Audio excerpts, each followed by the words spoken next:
Wesh YouTube, comment vas-tu? Moi je suis ravie de te retrouver aujourd'hui dans cette vidéo où on va parler de ce que j'ai aimé ce printemps. Déjà on est l'été, oui c'était le printemps. Donc ce que j'ai aimé autre que les livres, c'est la troisième fois que je fais ce format qui a l'air de plutôt te plaire. Donc je continue, moi j'aime bien aussi te parler d'autres choses, te proposer autre chose que juste de la littérature. On va parler films, séries, jeux de société, expositions, musique et même un peu mode. Et du coup on commence sans plus tarder.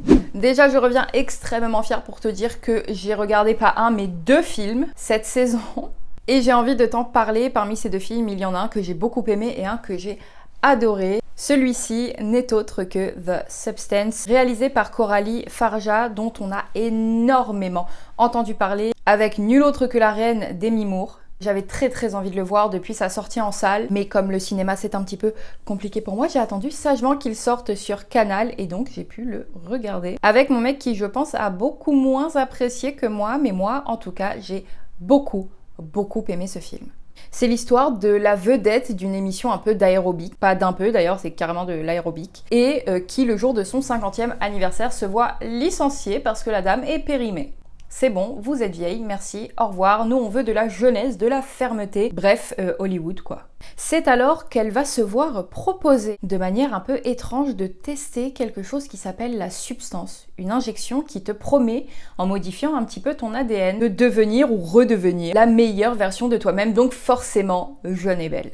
Naturellement, elle va accepter et va alors se voir sombrer dans quelque chose qu'elle n'imaginait pas, et nous non plus. Je sais qu'il est rangé dans la catégorie horreur, pour moi c'est pas du tout un film d'horreur, c'est plus une espèce de thriller dramatique avec du body horror, mais moi qui suis une énorme flippette, j'ai pas eu peur quoi, c'est pas pour moi en tout cas de l'horreur, même si encore une fois il y a beaucoup de body horror. Pour être honnête, pour moi, on n'est pas dans une révolution. C'est des thèmes qui ont déjà été abordés. Cette idée de la femme qui a une espèce de date de péremption. Alors c'est pas pour ça qu'il ne faut plus les traiter, hein, bien au contraire, mais c'est pour te dire que voilà, c'est des sujets qu'on a déjà vus plusieurs fois dans le cinéma et pas que. Donc comme je te disais, cette espèce d'idée de péremption de la femme, de culte de l'image, de la jeunesse, de la beauté, régie et imposée quasiment exclusivement par des vieux hommes blancs. Et évidemment tout ce que ça dit derrière, du regard de la femme sur elle-même. Il y a un côté, j'ai trouvé, très portrait de Dorian Gray, où elle se regarde beaucoup dans le miroir et elle voit cette espèce de double net réussir et incarner tout ce qu'elle aimerait être à nouveau. Et je te dis, malgré le côté un peu cliché, voire très cliché de ce film, je trouve que le propos n'est pas subtil, rien ne l'est globalement, mais je pense que ça n'a pas vocation à l'être. Tout est très in your face et pour autant, moi j'ai trouvé qu'il était génial. Il a une esthétique particulièrement léchée, avec des grosses dualités dans les couleurs, avec des plans très affirmés. Il n'y a pas énormément de décors, on tourne toujours dans les, je dirais peut-être 4-5 mêmes décors, si ce n'est quelques plans quand ils sont dans la rue. C'est tout, il y a aussi très peu d'acteurs. On est dans une espèce de minimalisme qui je trouve est visuellement très intéressant, qui est très tranché, une esthétique clairement à la Kubrick. On sent les inspi. Il y a des moments où il y a des très longs couloirs, très colorés dans les oranges. Je pense qu'on peut pas faire plus évident comme ref. Et sur moi, ça fonctionne. C'est canon. L'ambiance, elle est particulière. Quand on bascule dans le côté vraiment body horror, c'est dérangeant à souhait, ce qu'il faut. Il y a un côté un peu female rage, je trouve, qui s'exprime. C'est absurde dans l'horreur et dans le gore, ça part trop loin. Et pour autant, moi j'ai trouvé ça vraiment cool. Parce que c'est assumé, parce que c'est bourré de bonnes idées, parce que c'est un film duquel on ne peut rester insensible. Énorme mention spéciale au maquillage FX et au travail de prothèse qui est juste dingue. La fin, on est dans une espèce d'apothéose qui ne peut que faire penser à Carrie, avec ce sang partout, toujours plus. Et honnêtement, oui c'est cliché, oui encore une fois le message n'est pas subtil pour moi. C'est trop, mais c'est une surenchère qui moi m'a beaucoup plu parce que je la trouve encore une fois assumée et que je pense que je suis de plus en plus sensible à l'horreur faite par des femmes et juste j'ai beaucoup aimé ce film. Et également vu Parasite, la dame arrive après la guerre. Vraiment j'ai l'impression que le film est sorti il y a, c'est pas une impression, je pense il y a 6 ans peut-être, qui est donc un film de Bong Joon-ho, qui est un film coréen, qui a été récompensé je ne sais combien de fois, qui est l'histoire d'une famille pauvre qui va tout faire pour se sortir de sa condition en infiltrant une famille très aisée. Le fils de la première famille va se voir proposer par un de ses très proches amis de le remplacer. Lui est en fait une espèce de prof particulier d'anglais auprès de la jeune fille de la famille aisée. J'espère que c'est clair parce que là je crois que c'est un peu brouillon ce que je raconte, mais bref. il doit partir et il va placer son pote. Ce pote va alors manigancer tout un plan avec les autres membres de sa famille pour réussir à infiltrer l'autre famille. C'est évidemment un film qui parle des inégalités sociales, principalement en Corée, mais qu'on peut transposer à bien d'autres sociétés. J'avais lu que c'était, que le réal, du moins, il le caractérisait comme un film d'escalier, et effectivement, je trouve que le parallèle est hyper intéressant entre les différentes strates de la société et les différentes échelles de richesse qui sont vachement matérialisées dans l'architecture. La première famille habite dans un sous-sol, là où l'autre famille habite une grande maison à étage, et il y a tout un passage avec une cave. Enfin, il y a quelque chose que j'ai trouvé très intéressant autour de ça. C'est honnêtement pour moi pas un chef-d'œuvre et j'ai pas été complètement transcendée par ce film. Par contre, je comprends tout à fait son succès. C'est un excellent film qui est particulièrement bien ficelé, terriblement prenant. Les acteurs, le casting est canon. Ils jouent tous ultra bien. J'ai passé un très bon moment, alors tout est relatif parce que c'est pas toujours agréable à regarder, mais toujours est-il que c'est un film que je te recommande si tu ne l'as pas vu parce qu'il est vraiment très bon. Les séries, alors là c'est beaucoup plus ma tasse de thé. J'ai 3 séries dont j'ai envie de te parler aujourd'hui qui ont vraiment rythmé mon printemps, que j'ai adoré. Il y en a une 4e dont j'ai très envie de te parler, qui est un coup de cœur énorme, mais comme j'attends de voir la saison 3, pour l'instant je ne t'en parle pas encore. J'ai fini Sévrance, enfin du moins je suis à jour dans Sévrance, et j'ai fini The White Lotus en regardant la 3e saison, 2 séries dont je t'ai parlé dans ma précédente vidéo du genre, que j'adore, que je te conseille et que je te recommande vraiment très chaudement. Et aujourd'hui, je vais te parler tout d'abord d'une série d'animation qui n'est autre que Astérix et Obélix, le combat des chefs, réalisé par Alain Chabat et produit par Alain Goldman, dispo sur Netflix. Un bonbon. J'étais plutôt hypée par l'annonce de cette petite série d'animation qui est donc une adaptation de l'album éponyme, donc Le Combat des Chefs. Tout commence avec notre cher Panoramix qui pète les plombs et qui perd la mémoire parce que Monsieur Obélix lui a malencontreusement jeté un menhir sur la tête. Et c'est à ce moment que les Romains vont en profiter pour organiser un combat des chefs, puisqu'en face, nos pauvres petits Gaulois n'ont plus moyen de fabriquer leur fameuse potion. Et donc les Romains vont se servir de cette occasion pour tenter, enfin, de coloniser ce village. Et c'était juste génial. Vraiment, je vais me répéter, mais quel régal. Visuellement, ça part dans tous les sens, mais c'est toujours juste ce qu'il faut. Je trouve que là, pour le coup, on n'est pas du tout dans le too much et la surenchère. C'est un équilibre qui est parfait. C'est bourré de références, bourré de sous-textes. C'est un truc qu'on peut regarder aussi bien avec les enfants qu'entre adultes, et on va avoir différents niveaux de lecture. C'est juste génial, hein, je vais me répéter, mais j'ai franchement ri. C'est, encore une fois, un bonbon. On passe un moment absolument délicieux. C'est une série que je reverrai avec très grand plaisir. C'est des épisodes qui sont très courts. Une 30aine de minutes, ça s'enchaîne, ça se regarde, ça se dévore. C'est juste un énorme oui. Si tu ne l'as pas vu, vraiment fonce. Ensuite, j'ai regardé une autre série, rien à voir. Vraiment, là, on change totalement de registre. C'est Midnight Mass, évidemment, de Mike Flanagan, qui est aussi sur Netflix. Mike Flanagan, à qui on doit bien sûr The Haunting of Hill House, qui est juste une bombe. Moi, je n'ai pas regardé Bly Manor, mais j'ai regardé son adaptation de La Chute de la Maison Usher, qui n'avait pas été très bien reçue, alors que pour moi, c'était juste un banger énorme. Et là, j'ai donc vu Midnight Mass, qui n'a quasiment pas fait parler, alors que pour moi, c'est une pépite. Je suis ultra sensible à sa façon de réaliser, à sa façon de mettre en scène, aux ambiances qu'il arrive à tisser et à son cast dont l'interprétation est toujours tellement juste. Et dans Midnight Mass, ça ne déroge pas à la règle. C'est l'histoire ici de Riley Flynn qui sort enfin de prison pour rentrer chez lui après avoir purgé sa peine. Il y a passé 4 ans parce qu'alors qu'il conduisait fortement alcoolisé, il a causé un accident dans lequel une jeune femme est décédée. Il rentre donc sur sa petite île. Et alors petite, c'est vraiment le mot. On est sur une toute petite île avec très peu de familles qui vivent dessus, qui est ultra isolée. Naturellement, tout le monde se connaît et tout le monde est vraiment soudé de par le rapport à la foi. Le vieux prêtre de la petite église de l'île est parti faire une espèce de voyage périple religieux. Et alors qu'il est censé rentrer, c'est un jeune prêtre qui accueille pour la messe les habitants en leur expliquant que malheureusement leur prêtre habituel est malade et se voit contraint de rester sur le continent pour se faire soigner. C'est alors que des événements étranges vont commencer à se produire, mais étranges plutôt dans le bon sens, puisque ce sont carrément des miracles, sauf que les habitants vont vite se rendre compte que tout a un prix, que ce jeune prêtre cache bien des choses et que les anges ne sont pas toujours ce qu'on imagine. Cette série, c'est pour moi une petite claque. Là aussi, elle est rangée dans la catégorie horreur. Elle l'est très peu. Alors oui, il y a quelques jumpscares, mais qui sont vraiment pas terrifiant, encore une fois, venant d'une personne particulièrement froussarde. Mais pour moi, l'intérêt de la série, il n'est pas là, il n'est pas dans le côté horrifique, bien qu'il existe et qu'il monte en puissance avec les épisodes. Je pense que c'est pas anodin qu'elle n'ait pas fait autant de bruit que les précédentes, c'est parce que elle est beaucoup moins flippante. On garde le côté très lent de la mise en place de Mike Flanagan que moi j'aime beaucoup.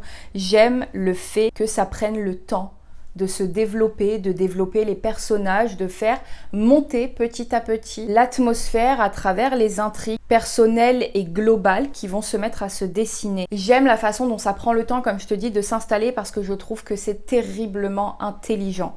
On a des plans qui sont longs avec des dialogues qui le sont tout autant, des dialogues entre personnages ou des espèces de réflexions internes qui sont dirigées autour de termes que je trouve là aussi particulièrement bien traités comme la foi, la religion, le rapport aux croyances, aux dérives parfois de celles-ci. On parle de foi, on parle d'appartenance, de mort, de deuil, d'acceptation. Je ne veux pas t'en dire trop sur l'intrigue parce que je pense qu'il faut vraiment le découvrir. Il y a quand même tout un aspect fantastique, horrifique qui intervient, qui est vraiment, moi je trouve, très cool. C'est sobre, c'est efficace, c'est profond. Il y a énormément, comme je te dis, de passages de dialogue que j'ai trouvé particulièrement émouvants, avec en plus un jeu d'acteurs juste parfait. C'est pour moi un véritable coup de cœur. Je la trouve tellement percutante, encore une fois tellement intelligente. J'ai juste adoré Midnight Mass. On va changer encore totalement de registre, je vais te parler de The Residence, réalisé par Paul William Davis, avec nul autre que Uzo Aduba, qui est une actrice que j'adore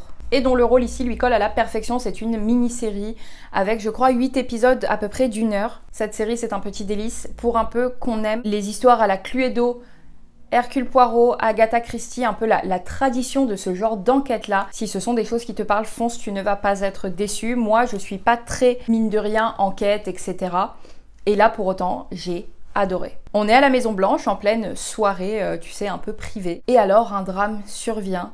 Le corps du majordome de la Maison Blanche est retrouvé sans vie. Et donc, pour résoudre ce meurtre au milieu de cette espèce de labyrinthe de 132 pièces, avec tous ces invités qui nous font donc 157 suspects, ils font appel à une détective toute particulière, Cordelia, qui va essayer de démêler le vrai du faux pour comprendre ce qu'il s'est passé. Ça a vraiment le charme des vieilles enquêtes du genre, c'est hyper bien mis en scène, c'est très bien ficelé, les persos sont géniaux, c'est une vraie bouffée d'air frais, c'est une série qui fait du bien, qui est drôle ce qu'il faut, qui est touchante ce qu'il faut aussi.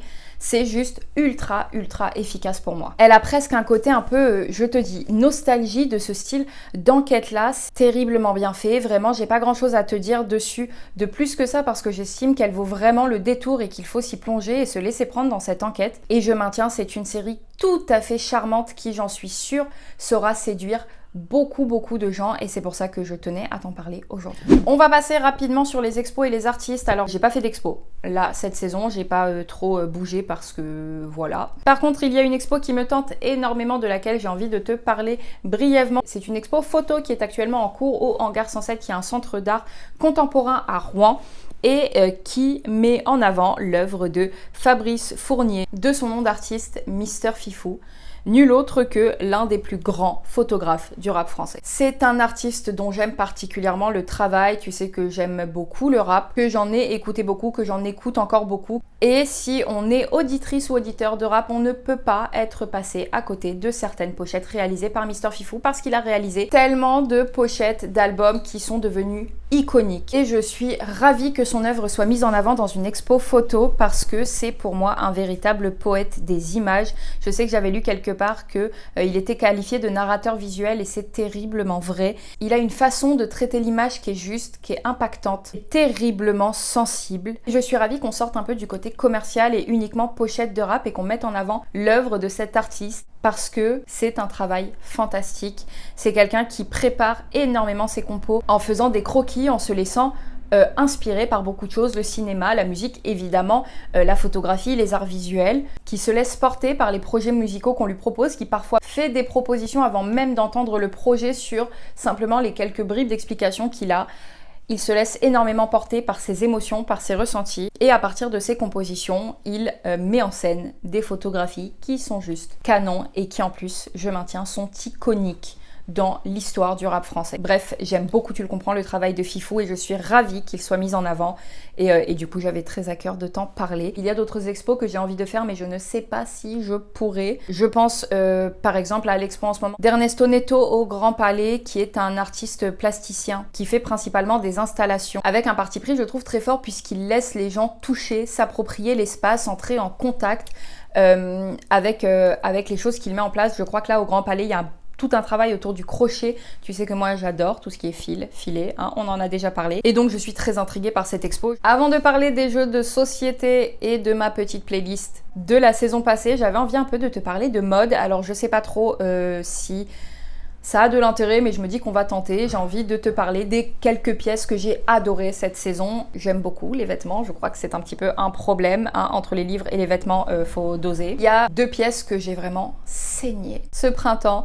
Il y a cette salopette que j'aime de tout mon amour. C'est une salopette vintage ultra grande pour moi qui est d'un confort mais vraiment incroyable et parce que je l'aime d'amour j'avais envie de t'en parler. Sans mentir, il n'y a pas je pense une semaine où je ne l'ai pas mise ce printemps. Je trouve qu'elle se met quasi avec tout et juste le confort quoi. Et la deuxième pièce dont j'ai envie de te parler c'est des chaussures que j'ai portées à la muerte. Je les ai eues je pense au Noël, alors pas celui-ci, le précédent, enfin celui du coup de l'année d'avant.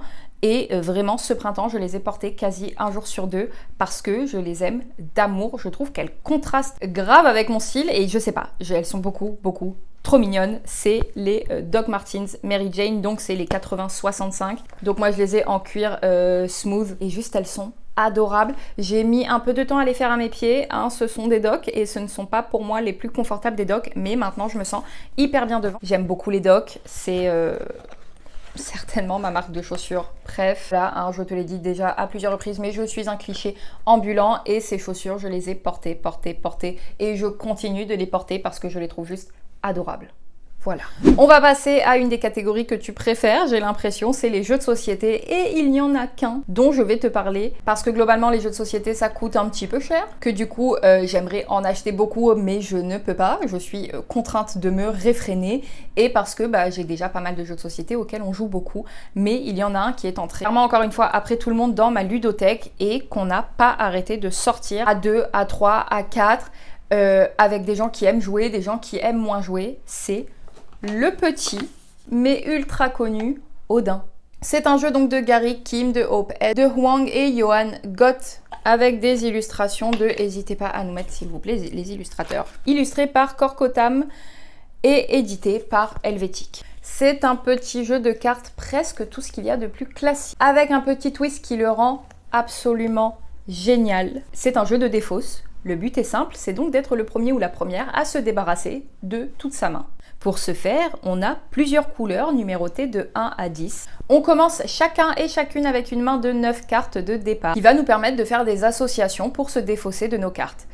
Les associations, c'est très simple, ça va jusqu'aux centaines et il faut que ce soit des cartes de la même couleur, soit des cartes du même chiffre. Par exemple, on peut faire 53 si ce sont 2 cartes rouges, ou 211 si ce sont 3 cartes bleues, ou encore 111, 33, etc. avec les différentes couleurs. Je ne sais pas si c'est clair. Un tour se déroule très simplement. Une carte est révélée et alors, chacun son tour, on va poser une carte ou une combinaison de cartes supérieure à celle posée précédemment. C'est là qu'on a un petit twist et pas des moindres. À chaque fois qu'on va jouer, on peut décider de ne pas jouer, mais à chaque fois qu'on va jouer et donc se défausser d'une carte ou d'une combinaison de cartes, il va falloir qu'on récupère une des cartes posées par le joueur ou la joueuse d'avant. Ce qui fait qu'en fait notre main évolue tout le temps.